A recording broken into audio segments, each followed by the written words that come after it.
What if I told you the biggest stereotypes about the 16 personality types are just wrong? That the shy introvert is a myth, the unemotional thinker is a caricature, and the flighty feeler is pure fiction. For years, the MBTI community has been haunted by these ghosts. Simple, catchy labels trying to stuff the beautiful mess of human personality into tiny, ill-fitting boxes. We've all seen them, we've all used them, and way too many of us have felt trapped by them.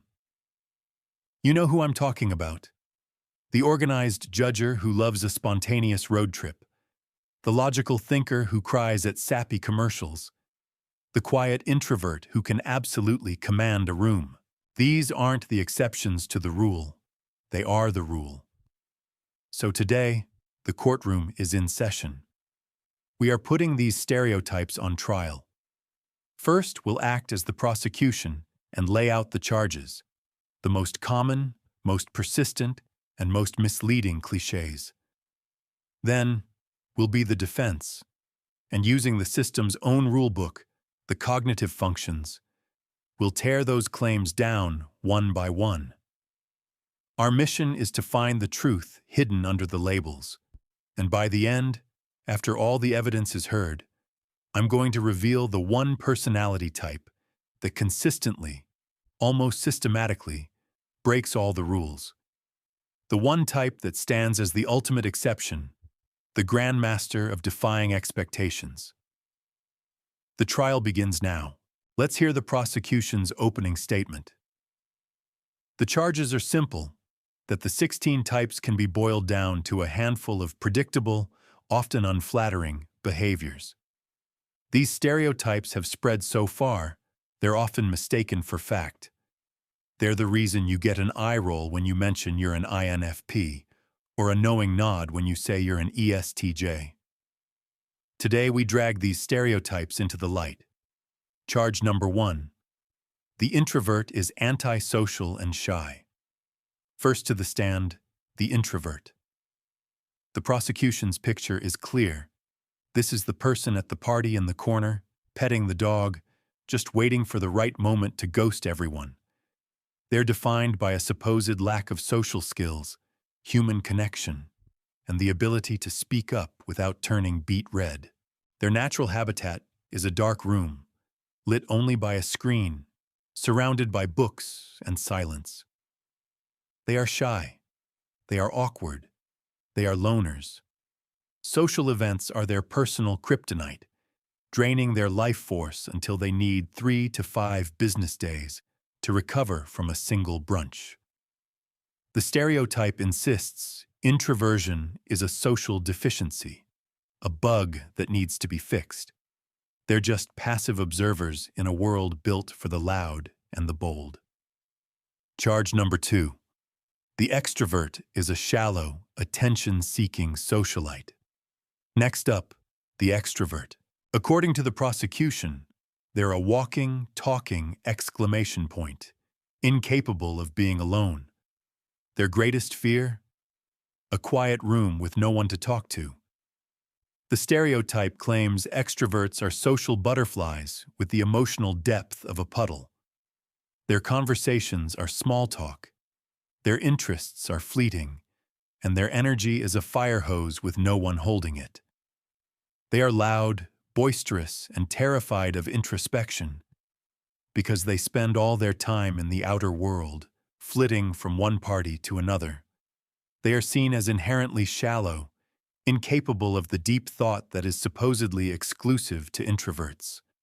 Charge number 3. The thinker is a cold, unemotional robot. The prosecution now calls the thinker. This stereotype is one of the most damaging. The thinker is a machine, a being of pure logic, totally detached from the messy world of feelings. They are the Spocks and Sherlock Holmeses, but without the charm. This stereotype claims thinkers don't feel, or if they do, they see emotions as an inconvenient bug in their otherwise perfect code.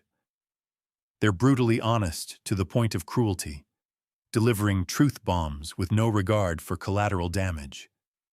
They make decisions with spreadsheets, even when it comes to love. They'll offer a 10-point plan to solve your sadness instead of a simple hug.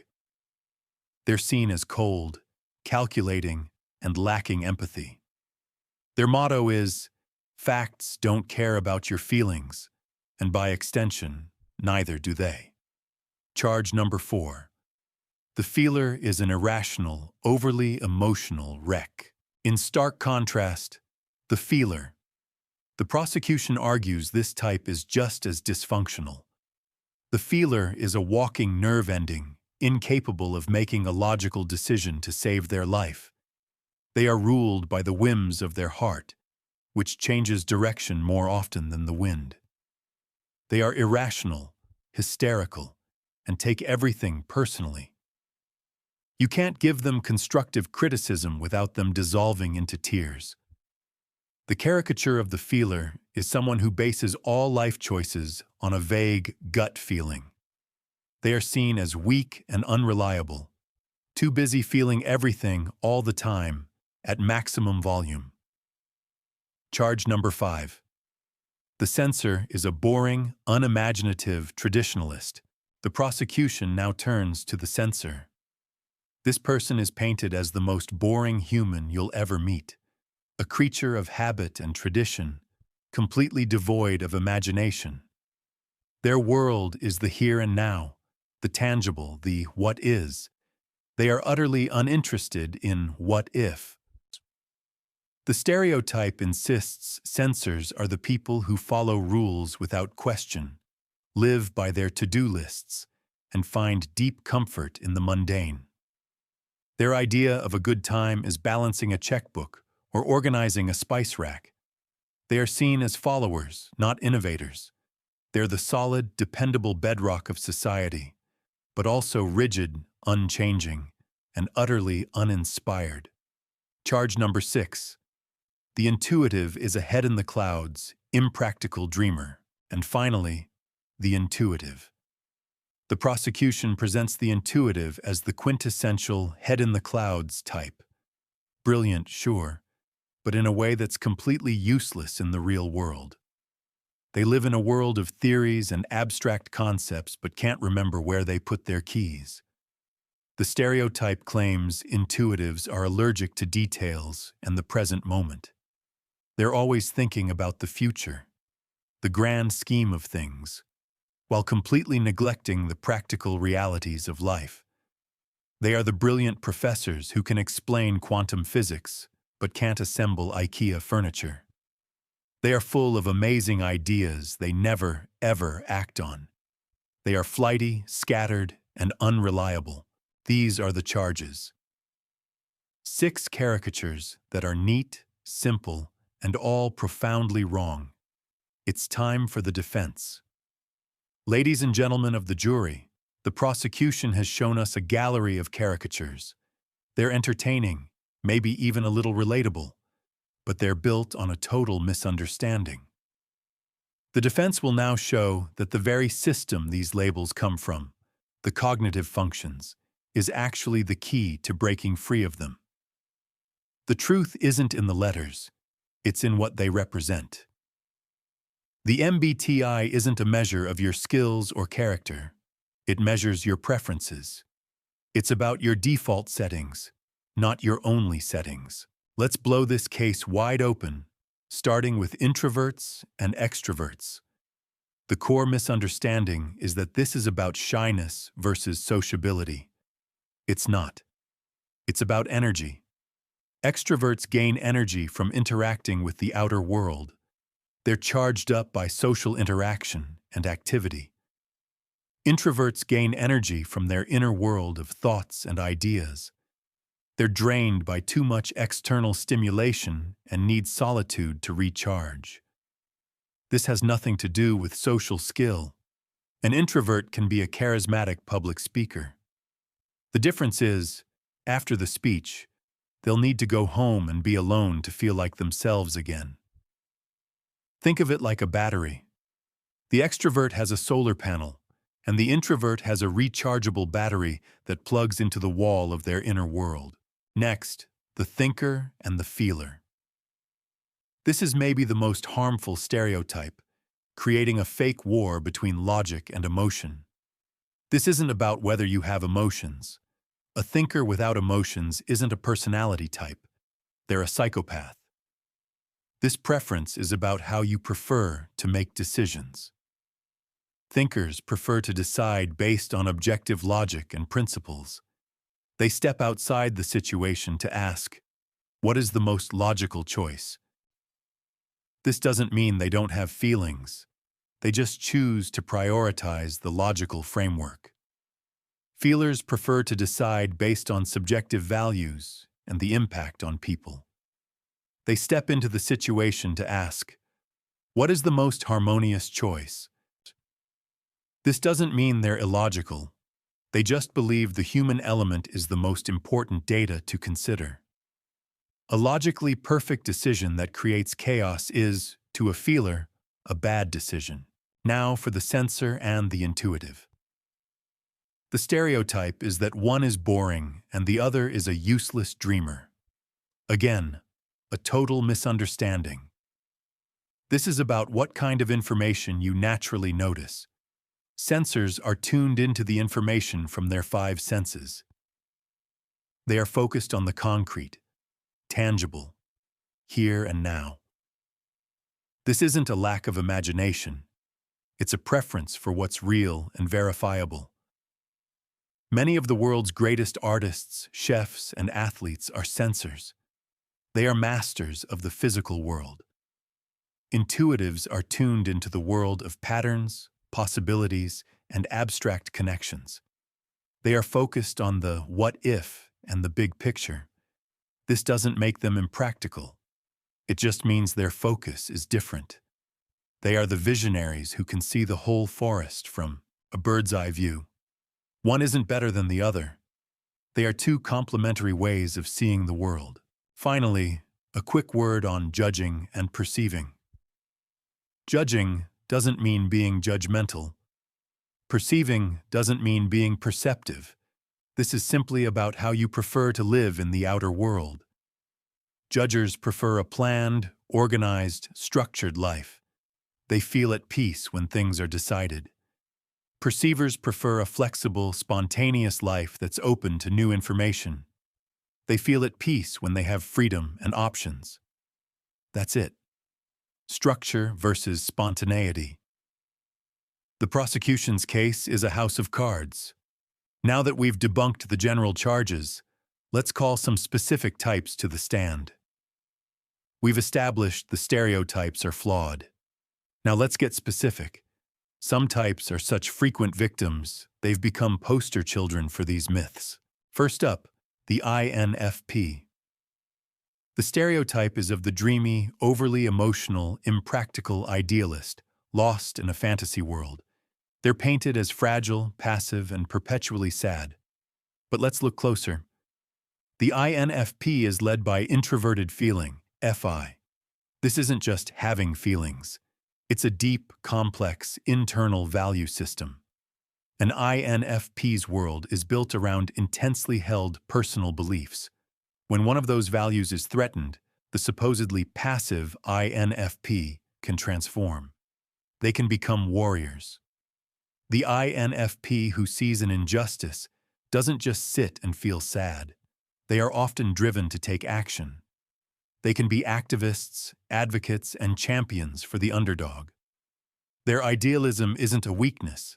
It's the engine that can drive them to create change. Next, the INTJ.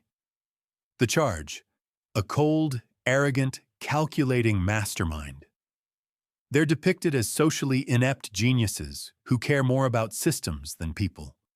But the stereotype completely ignores their third function, introverted feeling, FI, the same function that leads the INFP.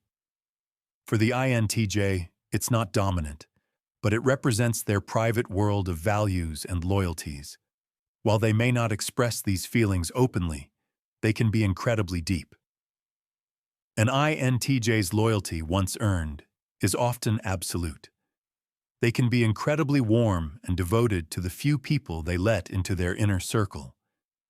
They tend to show their love not with flowery words, but through acts of service, solving your problem, optimizing your life, and helping you build a better future.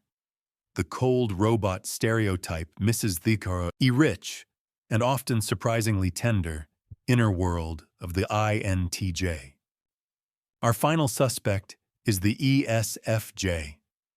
The stereotype paints them as gossipy, superficial people pleasers who just want to be liked. They're seen as rule followers who would never rock the boat. But let's look closer. The ESFJ is led by extroverted feeling, FE, making them highly attuned to social harmony. But this isn't just about pleasing people. It's about actively caring for their well-being.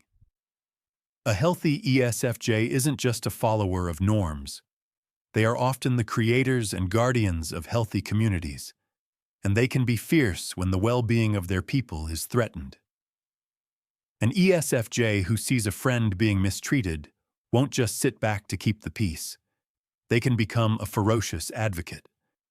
Their ability to organize people makes them incredibly effective leaders, empowering others rather than just pleasing them. These three types show that behind every stereotype is a complex person. But our investigation has one final task: to identify the one type that does this more than any other. It's time for the verdict. We've put the stereotypes on trial and heard the arguments. We've seen how any type can defy their caricature, but I promise to make a case for one type that, by its very nature, seems built to break all the rules. The one that is the most consistently misunderstood because it is the most consistently paradoxical. After all the evidence, the verdict is in. The one MBTI type that I argue breaks all stereotypes is the INTP, the logician. I know what you're thinking. The INTP? Aren't they the ultimate stereotype? The socially awkward, absent-minded professor, lost in a world of theory? Yes, that is their stereotype. And it is precisely because their stereotype is so specific, so pervasive, and yet so incomplete, that they are the ultimate stereotype breakers. The INTP is a walking paradox. Let's look at their cognitive functions. Their dominant function is introverted thinking, TI. This is their home base, a framework of pure internal logic that seeks to understand the underlying principles of everything. But their second function is extroverted intuition, NE. This is how they interact with the world, and it's all about exploring possibilities, brainstorming ideas, and seeing connections. Here's our first paradox: an intensely introverted logical mind, TI, that's fed by a function that loves chaotic, expansive, imaginative possibilities, NE. The INTP is a logician who loves to play in the sandbox of what if. It gets even more interesting. Their third function is introverted sensing, SI. This function deals with memory and detail. While it's less developed, an INTP who is interested in a topic can use their SI to absorb a staggering amount of detailed information. This contradicts the head in the clouds stereotype. They aren't bad with details. They're just highly selective about which details matter.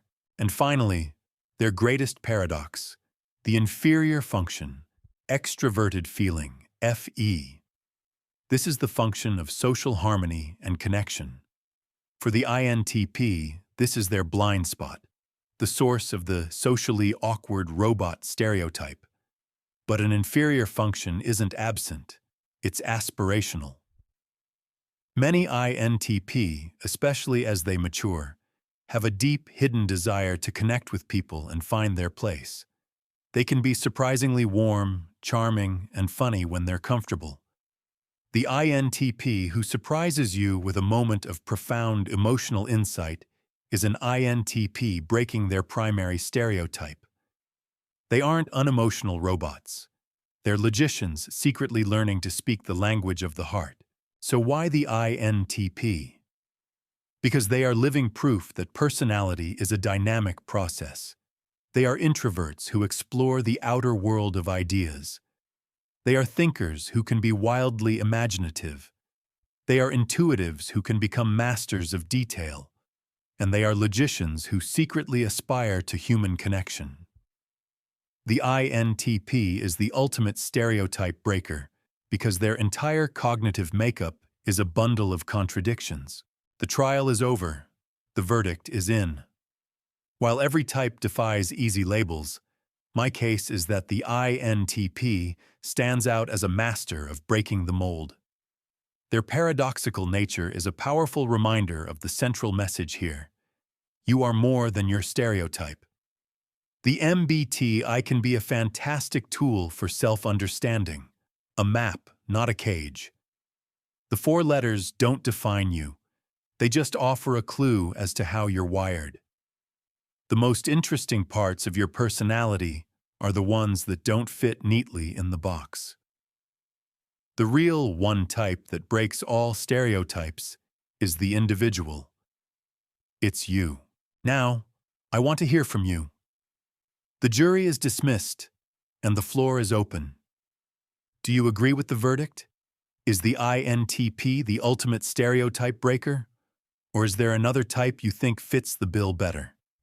And more importantly, what stereotypes about your own type do you find yourself constantly breaking? Let me know in the comments below. I read every single one. If you enjoyed this, consider subscribing. We're all about exploring the nuances of what makes us tick. Thank you for being the jury, and as always, thanks for watching.